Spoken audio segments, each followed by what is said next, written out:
Doctor Arun Kumar Mehta जी, tribal department के secretary और mission youth के सीईओ डॉक्टर शाहिद इकबाल चौधरी जी, जम्मू विश्वविद्यालय के कुलपति प्रोफेसर मनोज धर साहब,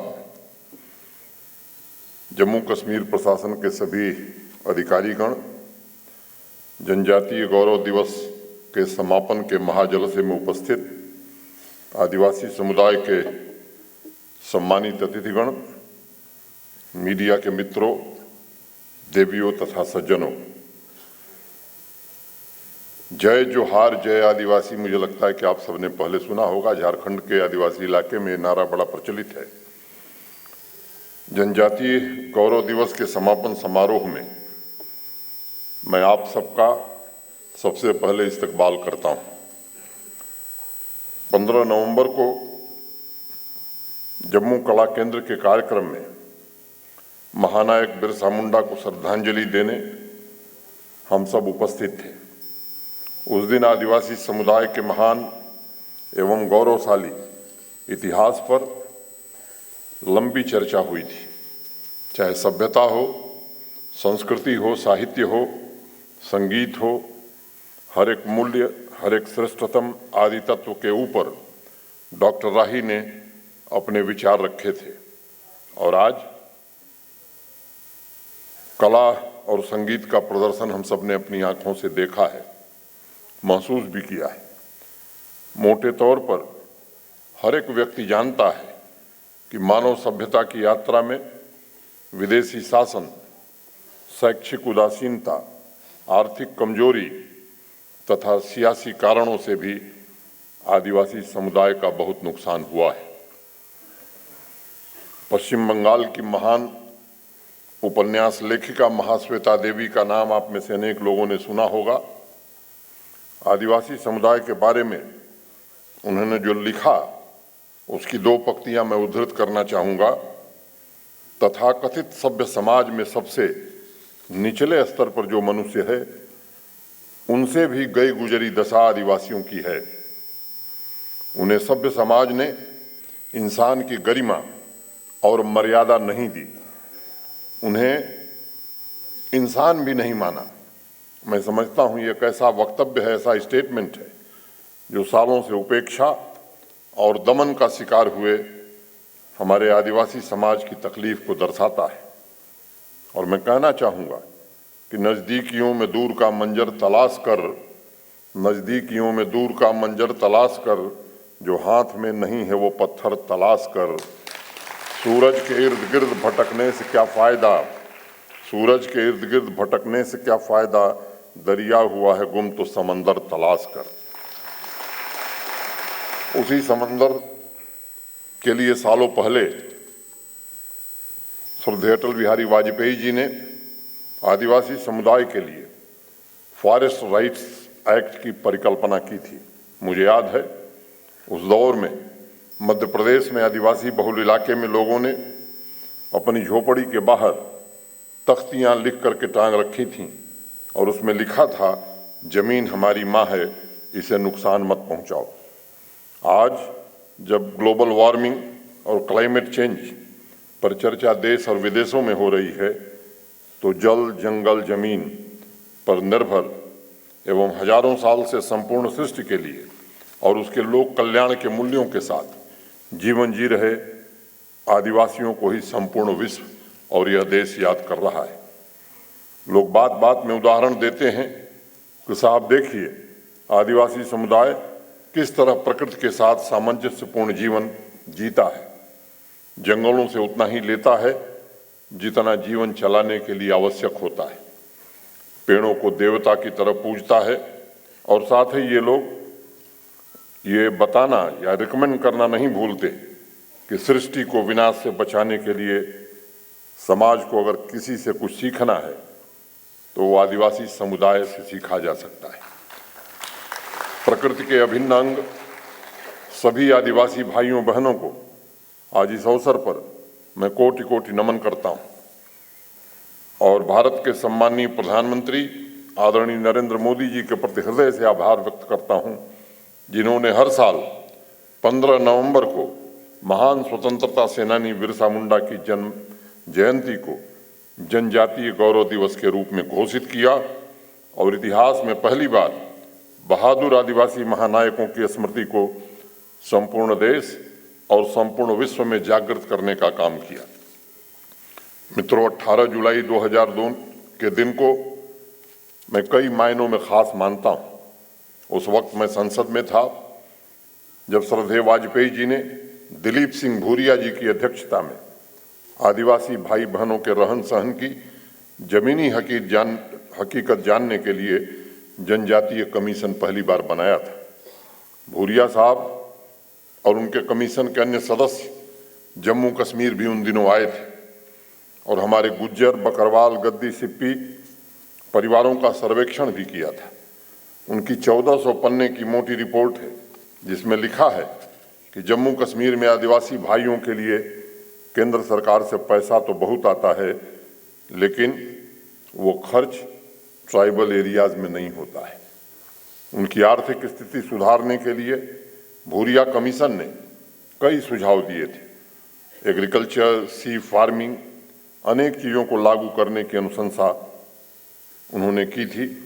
केंद्र सरकार से पैसा भी आ रहा था ताकि सामाजिक आर्थिक जीवन को बेहतर बनाया जा सके। मित्रों, मैं आदरणीय प्रधानमंत्री श्रीमान नरेंद्र मोदी जी के प्रति हृदय से कृतज्ञता ज्ञापित करता हूं, जिन्होंने भूरिया साहब की रिपोर्ट के 15 साल बाद जम्मू कश्मीर के ट्राइबल समुदाय को न सिर्फ उनके अधिकार सौंपे बल्कि ऐसी अनेक नीतियां बनाई जिससे आपकी विशिष्ट संस्कृति, परंपराओं और भाषा को जीवित रखने के साथ एक प्रशासनिक ढांचा तैयार किया गया जो जंगल, जल, जमीन पर आपके अधिकारों की रक्षा करते हुए आपको विकास की मुख्य धारा से जोड़ने का काम करेगा। इसी बात पर मुझे निदा फाजली साहब का एक शेर याद आ रहा है। हर घड़ी खुद से उलझना है मुकद्दर मेरा, मैं ही कश्ती हूँ मुझी में है समंदर मेरा। किसी से पूछूं कि कहाँ गुम है बरसों से, हर जगह ढूंढता फिरता है मुझे घर मेरा। जैसा डॉक्टर शाहिद इकबाल चौधरी ने बताया, 5 अगस्त 2019 मैं मानता हूं कि एक ऐतिहासिक दिन था जब सिर्फ जम्मू कश्मीर का कंप्लीट इंटीग्रेशन ही नहीं हुआ बल्कि उस दिन ये भी तय हो गया कि आदिवासी भाई बहनों को अपने घर पहुंचाने की जिम्मेदारी अब भारत सरकार और जम्मू कश्मीर प्रशासन की होगी। जमीन की पूरी सुरक्षा होगी, जंगलों के रखरखाव पर पूरा ध्यान दिया जाएगा और जो लोग उन पर आश्रित हैं उन्हें बेदखल नहीं बल्कि उन्हें उनका अधिकार दिया जाएगा। मिनी सीप फार्म, डेयरी फार्म, वन्य उत्पादों के मूल्य संवर्धन और मार्केटिंग के इंतजाम करने की कोशिश प्रारंभ कर दी गई है। इसका इंतजार 1.5 दशकों से इस समुदाय को था।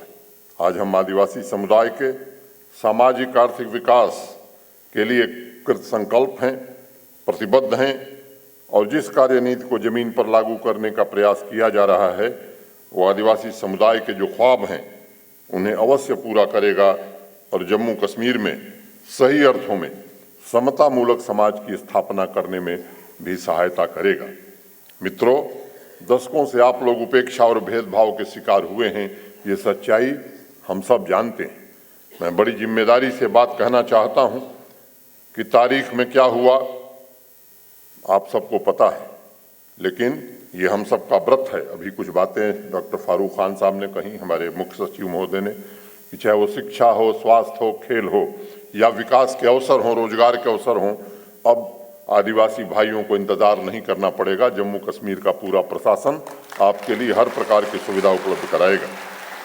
देश के संविधान और देश की संसद ने आदिवासी समुदाय को जो अधिकार दिया है उसे जमीन पर निश्चित रूप से लागू करने की जिम्मेदारी ये हम सबकी है और मैं मानता हूं कि अगर हम ये लागू कर पाए तो ये सद्भाव की नई सुबह का आगाज होगा जम्मू कश्मीर के लिए। जिस प्रकार 18 जुलाई, 5 अगस्त जैसी तारीख आदिवासी समुदाय के लिए महत्वपूर्ण है, उसी प्रकार 13 सितंबर भी जम्मू कश्मीर के समाज के इस अभिन्न अंग के लिए आने वाले सैकड़ों वर्षों तक याद किया जाएगा। आप में से कुछ मित्रों को याद होगा 13 सितंबर को लंबे समय से वंचित और उपेक्षित वर्ग के लिए जम्मू कश्मीर प्रशासन ने फॉरेस्ट राइट्स के इंडिविजुअल और कम्युनिटी सर्टिफिकेट का वितरण शुरू किया था। उसके ठीक एक दिन पहले मैं मिला था आपके समुदाय के काफ़ी लोगों से। अनेक भाई बहन श्रीनगर में मुझसे मिले थे और उन्हें मैंने आश्वस्त किया था कि सरकार के कार्यक्रमों के केंद्र बिंदु में विकास की अंतिम कतार में खड़े आखिरी व्यक्ति हैं और उन तक तरक्की की लौ पहुंचाना ये हमारे प्रशासन का दायित्व है। बिना वसूलों से समझौता किए आपके लिए स्वच्छ प्रशासन का इंतजाम ये हमारी जिम्मेदारी है, हमारी सर्वोच्च प्राथमिकता है। मैं विशेष रूप से ट्राइबल अफेयर्स डिपार्टमेंट के सेक्रेटरी डॉक्टर साहिद चौधरी और हमारे मुख्य सचिव डॉक्टर अरुण कुमार मेहता को भी हृदय से धन्यवाद देना चाहूँगा, जिन्होंने दिन रात मेहनत करके आपके अधिकार को वापस कराने की प्रक्रिया को पूरा करने में मदद की और ये भी सुनिश्चित किया है कि सभी जिलों में आदिवासी परिवारों की पहचान कर टाइम बाउंड मैनर में औपचारिकताओं को पूरा किया जाए। मित्रों, योजनाओं के बारे में लोगों की अलग अलग परिभाषाएं हैं, लेकिन मैं निजी तौर पर मानता हूं कि किसी भी योजना की पहली शर्त है कि वो ईमानदार होनी चाहिए और जिसके लिए योजना बनी है उसका लाभ उस तक पहुंचना चाहिए। पिछले कुछ महीनों से अनवरत कोशिश की जा रही है। जम्मू कश्मीर सरकार ने 1.5 दर्जन से अधिक ऐसी योजनाएं आदिवासी समुदाय के लिए बनाई हैं, जिससे न सिर्फ वर्तमान पीढ़ी बल्कि नई पीढ़ी को भी विकास के मुख्य धारा से जोड़ने की कोशिश होगी। वास्तविक धरातल पर बिना पक्षपात के सामाजिक समता की व्यवस्था लागू की जाए, इसके लिए हम प्रतिबद्ध हैं, संकल्पित हैं। इसमें कोई संदेह नहीं है कि हमारे आदिवासी भाई बहन जब भी मौसम बदलने के साथ एक स्थान से दूसरे स्थान पर जाते हैं तो उन्हें तरह तरह की परेशानियों का, कठिनाइयों का सामना करना पड़ता है। माइग्रेशन का वक्त उनके लिए आसान नहीं है। उनकी सहूलियत के लिए कुछ फैसले हमने किए हैं। 8 अलग अलग स्थानों पर ट्रांजिट एकोमोडेशन बनाने का निर्णय लिया गया है, जिस पर प्रशासन 28 करोड़ रुपए खर्च कर रहा है। आमतौर पर देखा गया है कि माइग्रेशन के दौरान एक साथ कई परिवार चलते हैं, इसलिए हर एक ट्रांजिट एकोमोडेशन में 150-200 लोग एक साथ रह पाएं, ऐसी व्यवस्था की जा रही है।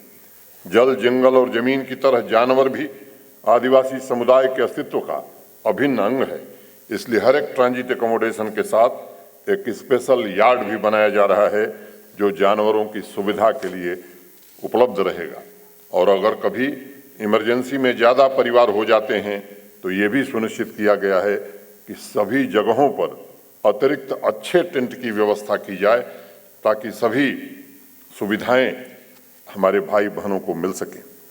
जिन सुविधाओं का जिक्र हुआ है, चाहे वो आपके मेडिकल की सुविधा हो, जानवरों की सुविधा हो और सुरक्षा की व्यवस्था हो, ताकि आप सम्मानपूर्वक और सुविधापूर्वक जीवन यापन कर सकें, इसका प्रबंध हम निश्चित रूप से करेंगे। आदिवासी समुदाय के स्वास्थ्य तथा पोषाहार की खराब स्थिति के बारे में देश के अलग अलग हिस्सों में बहुत सारे सर्वे किए गए हैं और सभी अध्ययनों से इस बात की पुष्टि होती है कि मौजूदा स्वास्थ्य सेवाएं जनजातीय समुदाय की आवश्यकताओं को पूरा नहीं कर पा रही और समुदाय की नई पीढ़ी में कुपोषण भी पर्याप्त मात्रा में दिखाई पड़ रहा है।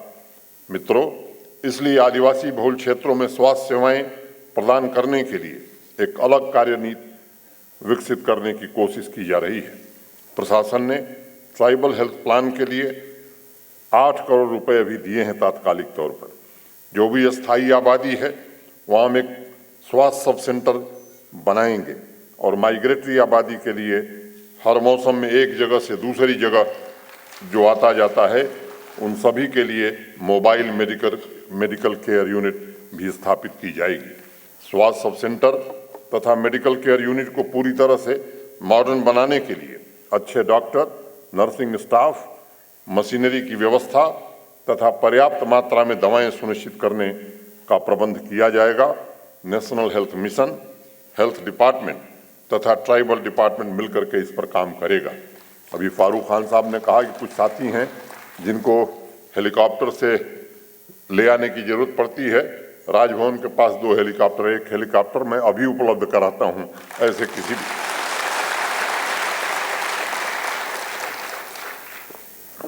प्रकृति, संस्कृति, परंपरा को ध्यान में रखते हुए आदिवासी समुदाय का विकास हो, इसके लिए 29 क्लस्टर ट्राइबल मॉडल विलेज तथा 17 मिल्क विलेज का काम आप सबके इलाकों में प्रारंभ हुआ है। जब फॉरेस्ट राइट एक्ट सर्टिफिकेट के डिस्ट्रीब्यूशन की सितंबर में शुरुआत हुई थी, तब ट्राइबल डिपार्टमेंट ने युवाओं को स्थायी रोजगार के लिए मिनी सी फार्म तथा डेयरी यूनिट के जरिए 3000 नौजवानों को इंटरप्रेन्योर बनाने का लक्ष्य रखा था। मुझे ये बताते हुए खुशी है कि अपने टारगेट से ज़्यादा 4500 आदिवासी समुदाय के युवाओं को 3 महीने के भीतर इंटरप्रेन्योर बनाने में हमें सफलता मिली है। इस क्षेत्र में हम युवाओं को ट्रेनिंग, ब्रांडिंग, मार्केटिंग और ट्रांसपोर्ट की सुविधाएं भी उपलब्ध कराएंगे और सिर्फ डेयरी सेक्टर में उनकी बहुआयामी प्रगति के लिए प्रशासन ने 16 करोड़ रुपए इस साल रखा है, जो खर्च किया जाएगा। मैं मानता हूं आदिवासी समुदाय के लिए शिक्षा की सुविधाओं में अभी बहुत सुधार करने की आवश्यकता है।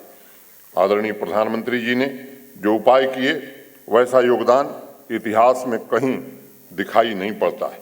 जम्मू कश्मीर भी इस दिशा में प्रयत्न कर रहा है और मेरी अपेक्षा होगी कि शिक्षा विभाग और डॉक्टर के प्रमुख सचिव डॉक्टर वीके सिंह और डॉक्टर शाहिद इकबाल चौधरी बैठ करके एक पूरी कार्य योजना कि कोई भी एक आदिवासी बच्चा शिक्षा से वंचित न रहे, इसकी मुकम्मल व्यवस्था हम करेंगे।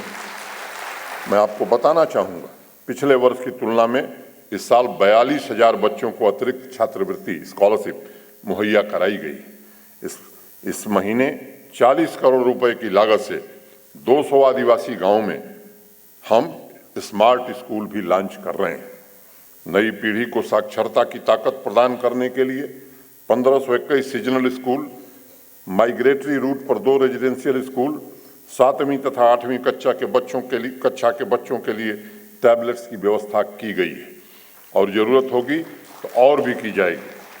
सीजनल स्कूलों के महत्व को ध्यान में रखते हुए और सभी शिक्षकों के त्याग का सम्मान करते हुए जम्मू कश्मीर प्रशासन ने उनके मासिक वेतन को 4,000 रुपये से बढ़ाकर 10,000 रुपये कर दिया है। मित्रों, आदिवासी संस्कृति सभ्यता पर काम कर रहे सभी स्कॉलर्स तथा चिंतकों को संस्थागत सपोर्ट के लिए एक आदिवासी शोध संस्थान ट्राइबल रिसर्च इंस्टीट्यूट बनाने का भी फैसला लिया गया है और आउटरीच एक्टिविटी, कल्चरल इवेंट के लिए भी बजट का प्राविधान किया गया है।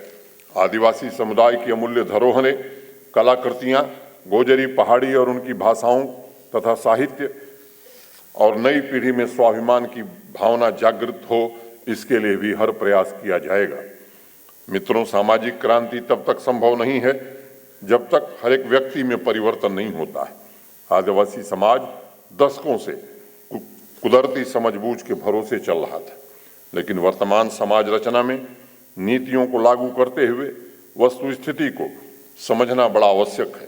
पुरानी कहावत है, कथनी करनी में समरसता होनी चाहिए, एकरूपता होनी चाहिए और इसलिए आदिवासी समुदाय के कल्याण से जुड़ी नीतियों को एक रूप बनाने, एक रास्ता के लिए 350 गांवों का सर्वे किया गया है।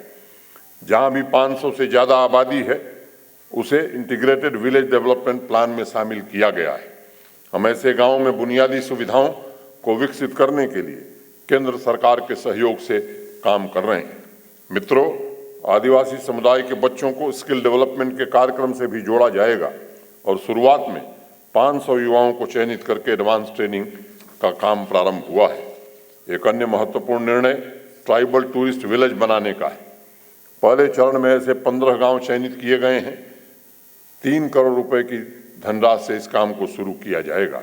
इसके अलावा अगर इस समुदाय से कोई युवा साथी अपना टूरिज्म का बिजनेस करना चाहता है तो उसे हम तत्काल 10 लाख रुपए की आर्थिक सहायता सब्सिडाइज रेट पर और ट्रेनिंग भी मुहैया कराएंगे और इस पर संख्या कोई सीमित नहीं रखी गई है। जितने भी युवा इससे जुड़ना चाहते हैं, सरकार उनकी पूरी मदद करेगी। इसके अलावा मिशन यूथ के 1.5 दर्जन से ज़्यादा कार्यक्रमों का लाभ भी ट्राइबल समुदाय के युवा वर्ग के बच्चों और बच्चियों तक पहुँचे, इसकी कोशिश की जा रही है। आज़ादी के अमृत महोत्सव में हमारा संकल्प है कि जिस तिरंगे की शान के लिए आदिवासी नायकों ने जीवन का बलिदान किया, उनकी नई पीढ़ियां हमारे आदिवासी युवा समाज की मुख्य धारा के अभिन्न अंग बन करके देश को गौरवशाली बनाने में, जम्मू कश्मीर और देश के विकास में अपना योगदान करें। मित्रों, आदिवासी समुदाय की एक बड़ी समस्या माइनर फॉरेस्ट प्रोजेक्ट की थी और उसका एक निर्णय किया गया है। केंद्र सरकार की ट्राइफेड के साथ जम्मू कश्मीर प्रशासन ने समझौता किया है। सभी आदिवासी परिवारों को फॉरेस्ट प्रोडक्ट्स को चुनने, पैकेजिंग, मार्केटिंग जैसी सुविधाएं उपलब्ध हों, इसकी कोशिश की जा रही है। इसके तहत हम 15 ट्राइबल सेल्फ हेल्प ग्रुप के क्लस्टर भी बना रहे हैं, जिन्हें प्रति ग्रुप 15 लाख रुपए की धनराशि सहायता के रूप में प्रशासन द्वारा उपलब्ध कराई जाएगी। देश में स्वाधीनता की गंगा को लाने के लिए जिन आदिवासी महापुरुषों ने भगीरथ प्रयत्न किए और हिंदुस्तान के नवनिर्माण में जिन्होंने अपनी क्षमता का बढ़ चढ़ करके योगदान किया, उनके प्रति सच्ची श्रद्धांजलि तभी हो सकती है जब आदिवासी समुदाय का एक एक व्यक्ति, एक एक नौजवान, एक एक बहन विकास की मुख्य धारा से जुड़े। हर मोर्चे पर राष्ट्र निर्माण और प्रकृति की रक्षा के लिए संघर्ष करने वाले योद्धा आदिवासी भाइयों के अदम्य साहस, आत्मविश्वास को नमन करते हुए मैं जनजातीय गौरव दिवस के समापन जलसे और आज़ादी के अमृत महोत्सव की एक बार पुनः आप सभी को हृदय से बधाई देता हूँ।